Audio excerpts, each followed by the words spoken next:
There's a silence that doesn't comfort. It doesn't bring peace or calm.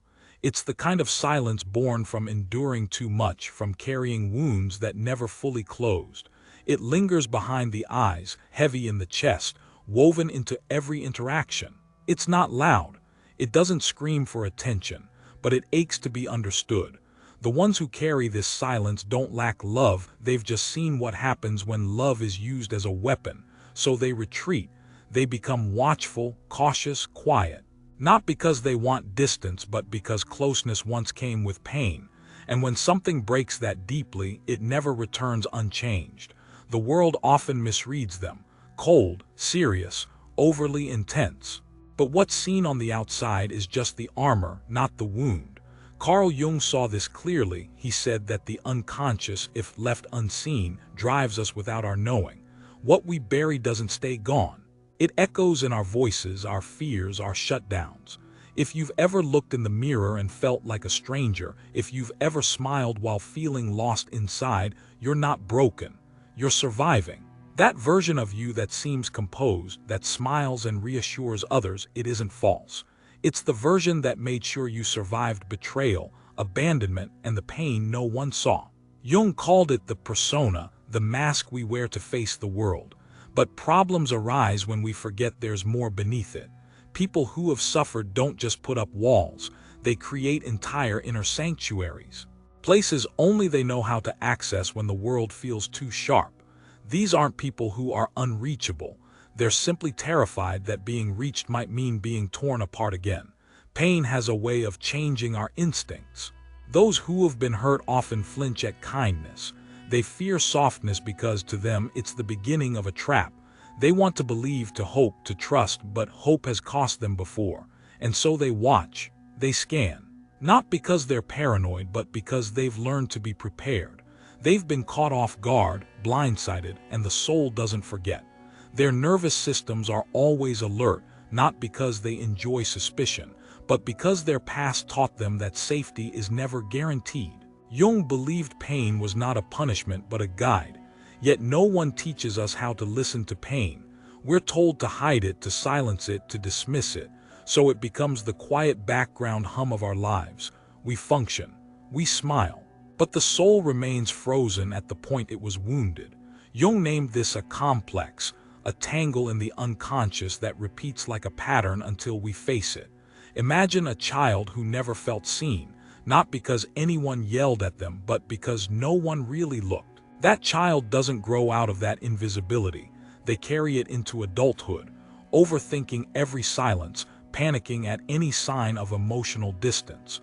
Not because they're needy, but because absence feels like a familiar prison.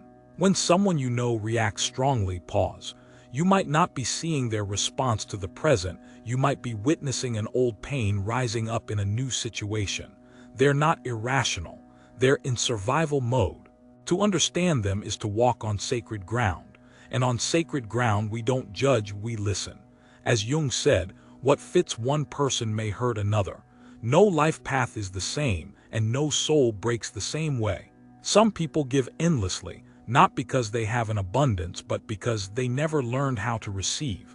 They love like it's an apology. They fix others to avoid facing what's broken within themselves.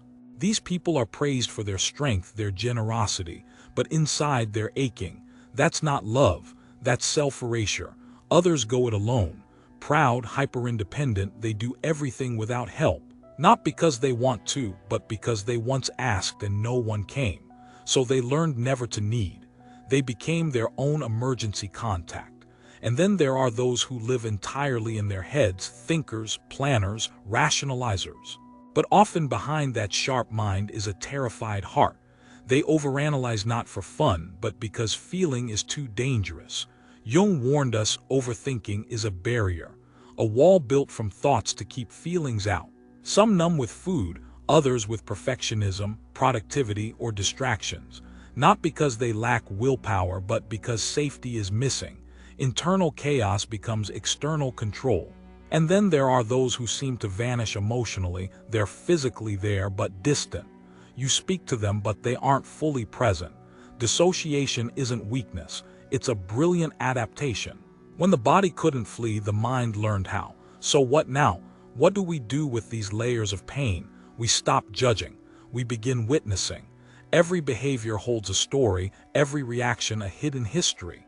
We stop asking, "What's wrong with me?" and begin asking, "What am I still carrying?" Jung's gift was never in giving answers, it was in giving us language, a map, a way to name the shadows and see our pain as messages, not curses. What we once thought was a dead end might actually be a doorway. After too much pain, even love begins to feel like a test. You don't open easily. You listen more to energy than to words. You don't always trust the smiles or the reassurances. You notice the inconsistencies, the little promises broken, the stories that don't quite line up. Not because you're looking for flaws, but because you've learned the cost of ignoring the signs. You love carefully. You open slowly. You don't dive in, you inch closer, wait, watch. You're not cold, you're cautious. You've been wounded by love that came wrapped in charm but held poison. And now you test. Not to manipulate, but to feel safe. You ask small things, not to trap, but to sense the truth. Will they show up when you're quiet? Will they stay when you're not easy to love? You're not chasing perfection. You're looking for consistency, for steadiness, for someone who won't be scared of your shadows. You may not voice your fears, but they exist. Can I trust you? Will you leave? Are you here for me or just for what I give you? And when dishonesty shows up, even subtly, it hits hard. Because your heart remembers what happened last time you gave it away too freely. You move slowly now. You don't just listen to what people say, you observe who they are when they think you're not paying attention. Do they reach for you in your silence? Do they sense when you've pulled away? That's how you know. That's how you tell whether love is real, not in grand gestures, but in the quiet presence, the consistent care. And when someone lies, even about small things, it cuts deep, because it echoes something ancient in you, something sacred. That's why we begin by listening, not to others, but to our own pain. We ask it, what do you need me to understand? What are you still guarding? Because pain isn't trying to ruin us. It's asking to be respected. It wants to be seen. And once we finally look, really look, it softens. People who have suffered deeply often become incredibly intuitive. They read the room without trying. They pick up on the unsaid. But if they haven't healed, they start living in other people's emotions, rescuing everyone but themselves. They forget they also deserve rescue. Healing isn't about never needing help. It's not about being perfect or endlessly wise. It's about being whole. Wholeness means welcoming back every piece of you, even the parts that made others uncomfortable. The walls you built kept you safe. There's no shame in that. But it's time to remember why you built them and decide whether you still need them. Jung spoke of individuation, the journey back to who you really are. And that path always goes through the hidden places, through grief, through longing, through everything you were told not to feel. You are not something broken to be fixed.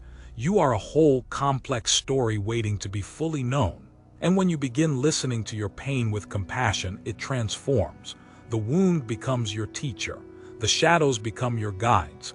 And the part of you that's waited so long to feel safe, it begins to believe it's possible. Love, for some, no longer feels like a blessing. It feels like walking into a minefield barefoot, unsure if the next step will explode into betrayal.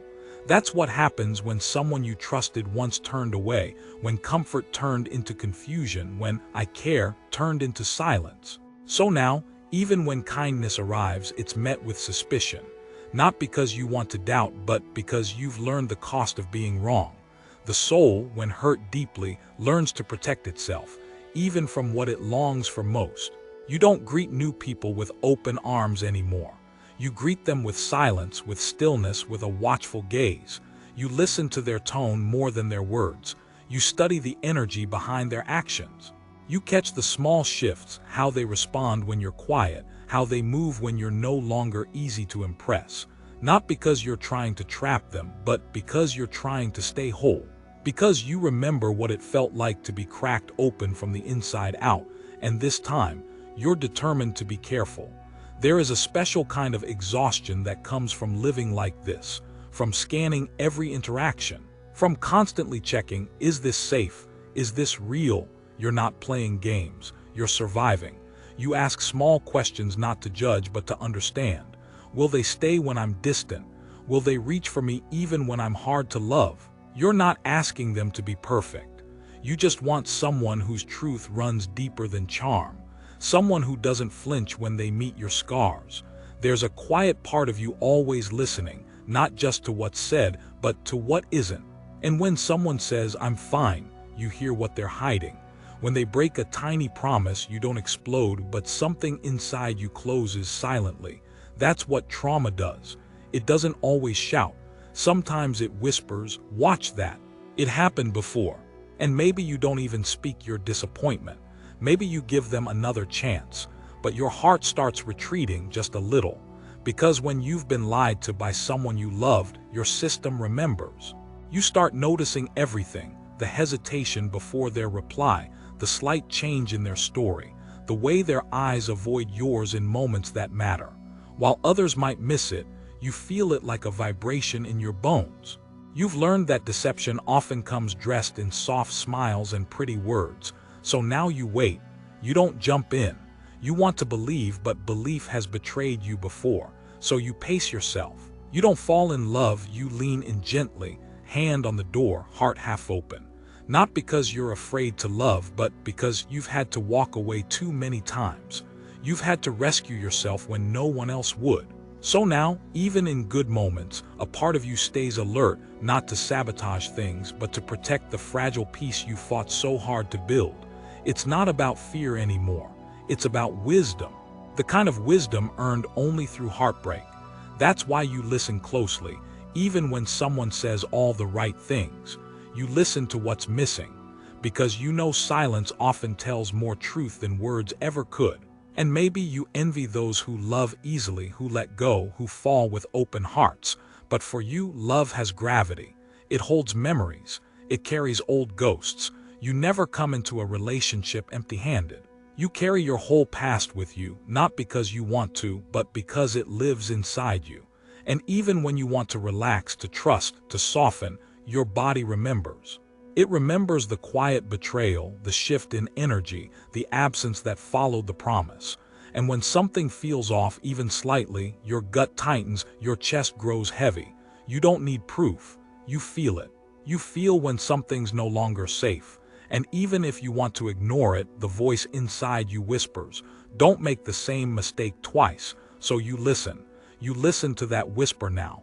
You don't silence it. You don't shame it. Because it once saved you.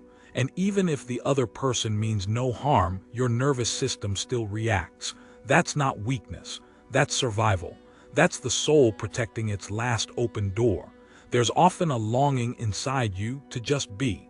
To exhale, to trust, to rest. But resting has felt like risk. You've learned to test waters before diving in. You've learned that not everyone who says they care will stay. And so you watch. Not out of malice, but out of history. You ask with your silence, not your words. Will you still love me when I'm quiet, when I'm uncertain, when I'm not easy? You're not looking for perfection. You're searching for honesty, for a presence that doesn't flinch when things get heavy. For someone who doesn't run when your wounds show up. You stay quiet about your doubts, but inside you're scanning. Can I trust you with my truth? Will you twist it? Will you use it against me? Are you here because of who I am, or because of how I make you feel? And if the answer feels shaky, if the energy shifts, your soul begins to close its doors slowly, silently. Not because you're cold, but because you've learned how much it costs to stay open to someone who isn't real. You notice the pause before they answer, the deflection in their tone, the avoidance in their eyes. You read them like a story you've read before because you have. That's what trauma teaches. It sharpens your senses. It makes you a reader of energies, not just words. And while that can be a gift, it's also a burden. Because you never stop watching. You never stop waiting for the turn. Even when everything seems fine, part of you stays on edge, ready for silence, ready for absence, ready for retreat. Not because you're expecting it, but because you've lived it. But there's another way. You begin not by pretending everything is okay, but by acknowledging that it's not. You turn toward the wound. You ask it, What do you need? What haven't I listened to? What memory are you still trying to protect? Pain, when respected, begins to change. It loses its sharpness. It softens. It begins to speak, not scream. And in listening, you become more whole. People who have walked through deep suffering often become intuitive, sensitive, empathic. They see what others miss. They hear silence. They feel tone. They notice contradiction. They are mirrors, but if they haven't healed, they lose themselves in others. They carry everyone else's pain, forgetting they have their own to tend to. Healing doesn't mean being the strong one all the time. It doesn't mean never needing anyone. It means honoring all your parts, even the ones you were told to hide. It means accepting that your tears are sacred, not shameful. That your fears are not weakness, but wisdom in disguise. That your boundaries are not walls to shut love out, they are gates to let the right kind of love in. There is no shame in being protective. There's only sadness in forgetting that behind the armor is a heart that still longs to be held. Healing is not the absence of pain. It's learning how to carry it with grace. It's not forgetting the past. It's learning how to live with it without letting it define your future. It's not about erasing what happened. It's about making peace with it. Jung called this process individuation, becoming fully yourself. And to become fully yourself, you must walk through the parts of you that you were told to silence. The grief, the rage, the longing, the confusion. You must bring them all home, because they are part of your story, and your story matters. You are not a mistake to fix. You are a masterpiece in progress. You are not too much. You are deep. You are layered. You are a soul that kept walking even when the map disappeared. And now maybe it's time to come home to yourself. Not with force, but with gentleness. Not by erasing who you've been, but by remembering who you were before the world told you to be someone else. Welcome yourself back, not to a place but to a feeling, to a knowing, to a remembering that you were never too much, that your pain is not a burden, that your story is sacred, that your soul remembers even when your mind forgets how to heal. Let this be the beginning, not of forgetting but of integrating, not of pushing past your pain but of listening to it. Let the wound become a teacher. Let the silence become a song. Let the fear become a doorway. Because beneath all the defense, beneath all the caution, beneath the endless watching, there is still a heart that longs to be seen safely. And it will be.